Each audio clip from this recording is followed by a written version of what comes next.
right, I think it is. So good morning, good evening, and good night for some of you. Welcome to this 27th Global Community Call of the Open COVID-19 initiative powered by Just One Giant Lab.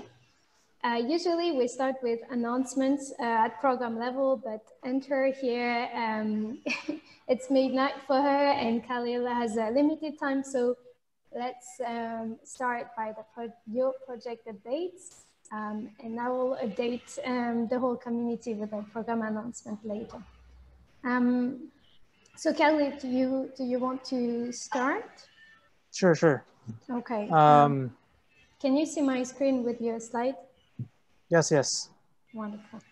Yeah, just a quick overview of the project. So we want to bring in some genetic sequencer in a rural area in the Philippines called Davao, and then so that we could use the experience to teach other communities in the developing world how to set up a genomic pathogen surveillance lab. So right now, developed countries are doing genomic pathogen surveillance to help in managing the pandemic, and this would help developing countries manage their pandemics better, and also help in what's called identifying future threats. So we've been doing this, we've been planning this since May. We got the funding end of October, and then so things move very fast since then. So now we have all the equipment and reagents we need to sequence SARS-CoV-2. What was missing was actually a donation. We didn't have enough money for all the reagents, but thankfully New England Biosciences saw our tweet, and then they decided to donate to us a set of reagents. So we have everything. We're just waiting for it to be transported to the Philippines, probably early January. And then we've been doing trainings as well for the lab. So we partnered with the lab here, the Philippine Genome Center Mindanao. We get so lucky because like they have everything except the sequencer, and they have like very experienced molecular biologists. So it's just a matter of training them in nanopore sequencing, and we've been doing that in the past weeks. We'll also have like a hands-on training with some people who have done it before here in the Philippines. So everything is set. It's like it's gonna be a great Christmas here for this project. We just also, one thing we didn't expect is like actually there's a legal barrier for us to sequence. So we need some sort of like ethics approval from a certain board for us to be able to have some access to SARS-CoV-2 samples. So that's the only thing that it's just a matter of going through the bureaucracy. And that's it. So after that, it's going to be the second phase of the project, which is actually to create a resource for other developing countries to be able to do this as well, to set up a genomics lab, so that they could also set up a genomic, they have also genomic pathogen surveillance in their areas. So that's it for our updates. Yeah. That's fantastic. Congratulations on the donation and all the progress. Thank you so much. That's great. That's incredible. Yes, yeah. Very happy for you. Definitely. So many questions popped in my head. Like this ethic approval.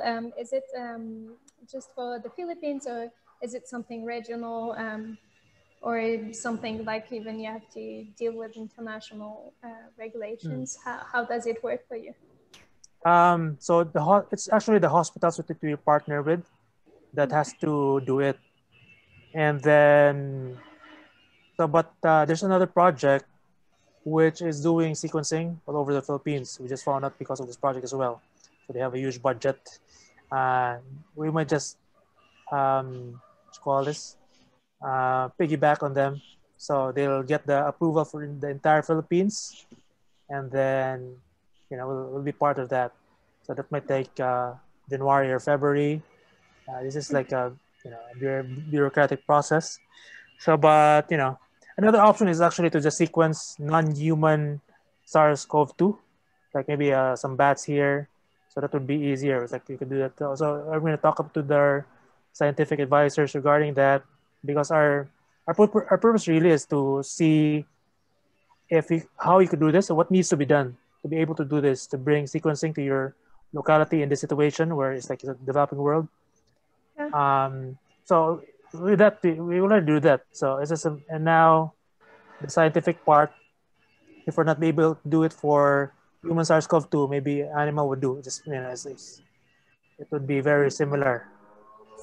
So what would you say to people who are hopefully watching and want to develop like sequencing in their own country? Like what do you need like to start? So you need the sequencer, and now it's possible because there's one in the past. It used to cost more than a car, like maybe $45,000 or more. But now there's a sequencer which is just $1,000. But a key thing is that you have to work with an established academic institution or a lab, because that opens up doors for you. And then of course you have to raise the funding. So thankfully there's something like JOGL,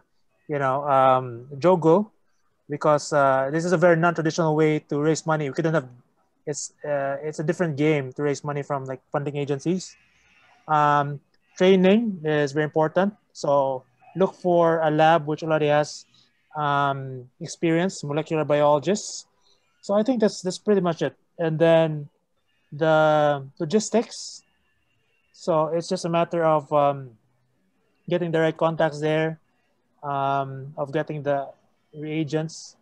And then the key risks are in bringing the reagents as a customs. I imagine other developing countries will also have difficulty with customs. I mean, everyone who has tried to do that here in the Philippines had trouble with customs. So there's something, it's good to talk to people who have done this before. So that's one key thing we're looking at. I think that's it. So equipment and training. That's basically it. Oh, well, yeah, okay. Thank you. I hope this reached many places and that like people can replicate like such an initiative. So yes. So really we hope to the second phase. We hope to work with you guys in your network, see what other labs in Africa, Southeast Asia, and Latin America would be interested in doing this, and see how we could our experience would be useful for them. Wonderful. Maybe just the last question, and I think Hunter, it may be also a question I'd like to ask you is that, as you know, like we're going to launch a crowdfunding campaigns, and all the money we collect, we want to redirect it to micro grants, just the exact same system or that we had before, and that was enabling us to finance part of your activities. Is there like, do you have a need for such additional funding for 2021? And do you have any idea of how you would use it, or like basically, yeah, what are your needs? Not right now. Because what we needed were really the equipment, the sequencer, and the reagents. Yeah. So we don't know yet. 2021, we want to create that resource, and that's really just mostly time. We need people's time and talent for that, because it's just a matter of like understanding how we could translate our experience into a useful resource, a deployment manual or playbook for other localities. So it's just it's just interviewing them, what do they need, and creating a solution for those users. Okay. That's okay. We can see if there are some members of this community who would be willing to help. Thanks a lot, Khalil, for the update. Hunter, So do I you have to want go to now, share? Camille. Yes. Oh, you have to go? Okay. Yes. Thank you so All much. right. Okay, It was bye. a pleasure. Stay in touch. Thank you, Khalil, for sharing. I am trying, Hunter, to I put my slide up ahead under the current projects, but it's okay. underneath the blank template. All right. Oh, it's underneath the blank template. Oh, this one. Yeah, but it's in current projects. Yeah, there. I think you had. Yeah, Yeah. there Okay, it is. wonderful. So I'll probably be able to answer your question about funding too, Yeah. because I think it's going to depend on what's going to happen with the next round. So I finally found a partner for lab testing, which I'm super excited about. The CARES Act in the US is actually going to pay for the first round, which is great because my initial quotes for testing were pretty expensive and also months long waiting lists because everybody's trying to get respirators approved right now. So they follow the same guidelines as NIOSH and ASTM. They're going to perform some additional testing on the fabric itself. The institute that that's arranging this for me, they're like an Advanced Functional Fabrics Institute. So they're interested in the materials that I'm using. They've tested other fabrics that haven't worked out well, but they haven't tested the fabric that I'm using or in this particular design. So I am super excited and I'm going to prepare some lab samples. So yeah, so funding wise, I'm already going to be upgrading the lab. So I'm just going to, in order to prepare the samples and the fixtures, I'm going to need to get a new printer. So it's kind of a much fancier one than what I have now. But subsequent rounds, there will be subsequent rounds of testing. So I'll definitely need some funding for that. I guess the last thing is I did ask them, I think what they're doing is they're trying to keep everything open. So all of the results that they have from the tests, from the numerous respirators that they're testing, I think they're giving that information to the local and federal governments. So I asked for that information too, and I let them know that I was part of an open science community and that I wanted to publish this for the benefit of the community. So they understand that it's an open source project, which is part of why I'm getting the testing done for free. And so hopefully this will turn into something bigger. So we'll see. I'm not going to get I'm not going to get too excited about it because it's still a long way to go. But I'm happy to get to this place. So I'm good. So That's really awesome. Well, you can definitely be excited about this. Like, it's a major milestone. So yeah, it is. Yeah. Just to be able to get testing in this environment has been really difficult, and it's also good to find someone that understands the project because I know fabric respirators are very unusual. So I think maybe not a lot of people quite understand my reasons for using it. And so since they're a fabric institute, I think they get it. So that'll be cool. So, but beyond that, I mean, I think really if it does pass, then I'm going to be looking for seed funding or like venture capital funding. Even though it's an open source project, I'd like to still try to get it manufactured and at least do an initial run. Part of it is because I want to be able to create a production toolkit. So I'm not just going to keep the design open source, but I'm going to create the whole production workflow open source. Really not so much for this pandemic, but for future pandemics, or maybe there are some other countries that have that don't have the PPE supplies. I mean, we really don't know what's going to happen either. So the idea is to get as far as possible and make that information as open as possible. So anybody in the future, if there's a shortage, they can ramp up production on these units, and it'll be using a different supply chain. So that's the eventual goal. This is very wise, and I want to stand up and applaud, but I'm so excited. I was dancing around last week, so I should have taken a recording of that. But now I'm tired. Now I'm so chill. So I sound kind of blasé about it, but I'm super excited. And do you think that this company doing the testing, like, do they have other similar project, or like things, data they could compare like your project with, or like the results of the tests?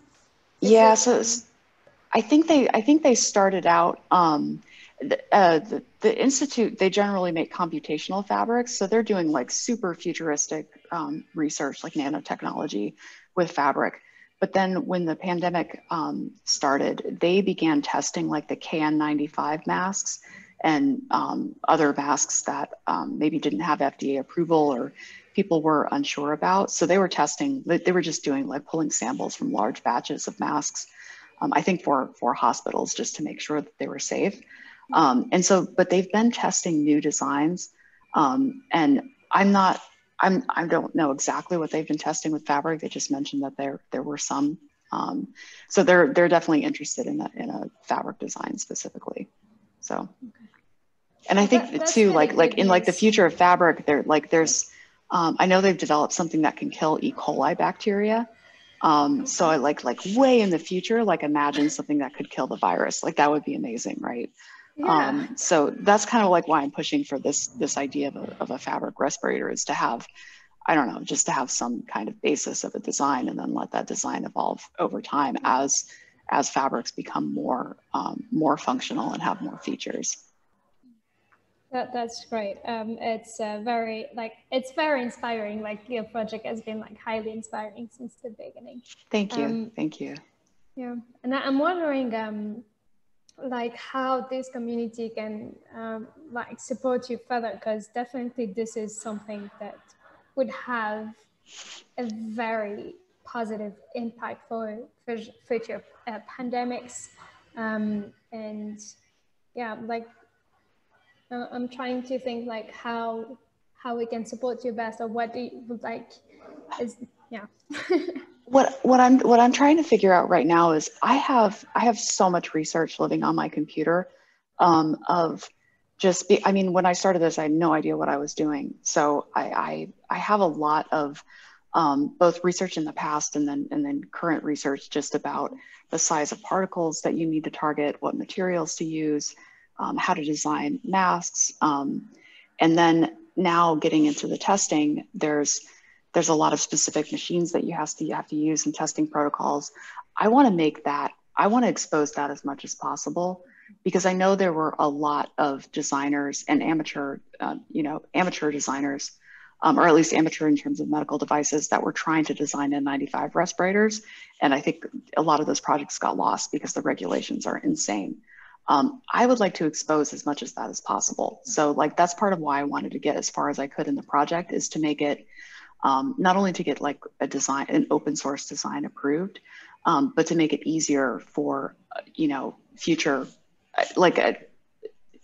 designers in the future to do this. Cause I think it's not just pandemics, it's also pollution that we have to worry about, and chemical warfare. And there's so many different uses for respirators industry as well. So I'd like to expose that. So having some help with research and just figuring out a way to document that information, and make it available to the community. That's what I'm not sure of, because this project kind of became a lot bigger, and it's hard to encapsulate all of that onto a JOGL page. And even my GitHub repository, it's just like, it's like a collection of documents, and it's like, okay, yeah, read this. Yeah, so I need to figure definitely. that out. There is a huge gap when you want to like scale something, or like let people know of what you're doing. There is like, first there is this barrier of access of information, and then there is this barrier of knowledge transfer. So Yeah. I really relate to what you're saying, and I think it's really important that that this work is done, that your knowledge can be passed on and really disseminated to whoever could benefit from it. So in your opinion, what is the best way to do it? You said research, and then is there any other way you see? I mean, I think some of it is doing just an analysis of the research and calling out key things. And then